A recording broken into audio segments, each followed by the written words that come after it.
Good morning বন্ধুরা। দেখো বন্ধুরা, আমার বাবা এতটাই অসুস্থ যে আমাকে এভাবেই প্রতিদিন স্নান করিয়ে দিতে হয়।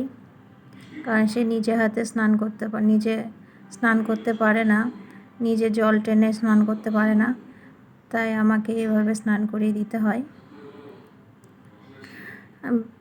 বাবা ঠান্ডার ধাত, নিউমোনিয়া আছে, তাই আমি প্রতিদিন এভাবে ভালো করে তেল মাখিয়ে স্নান করিয়ে দিই।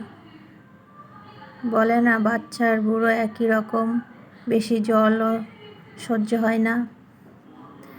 আর তেল না মাখিয়ে স্নান করলেও ঠান্ডা লেগে যায়, তাই বেশি সাবান মাখাই না, তেল মাখিয়েই স্নানটা করাই।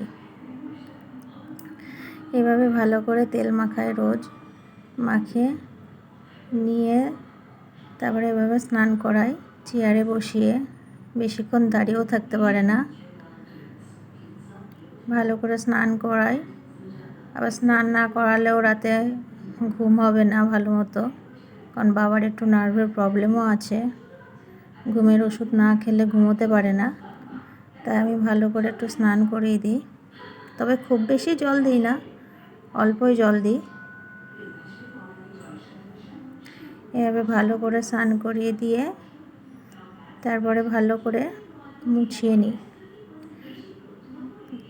ভালো করে গা হাত পা মুছিয়ে দিই, যাতে জল না লেগে থাকে গায়ে, নাহলে ঠান্ডা লেগে যাবে। এভাবে মুছিয়ে নিয়ে বাবাকে ধরে আস্তে আস্তে ঘরে নিয়ে আসি। এভাবে না ধরলে বাবা একা একা হাঁটতে পারে না, পড়ে যাওয়ার ভয় আছে, তাই আমি ভালো করে হাতটা ধরে ঘরে নিয়ে আসি। ঘরে নিয়ে এসে আস্তে আস্তে ঘরে নিয়ে এসে তারপরে জামা প্যান্টটা ছাড়িয়ে দিই।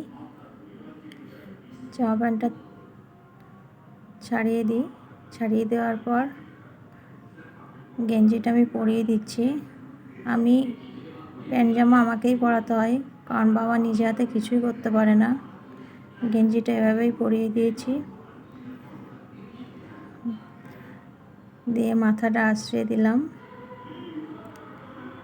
বন্ধুরা, আমি প্রথম এরকম রেকর্ড করছি, হয়তো আমি কথা বলতে একটু বাদো বাদো হচ্ছে।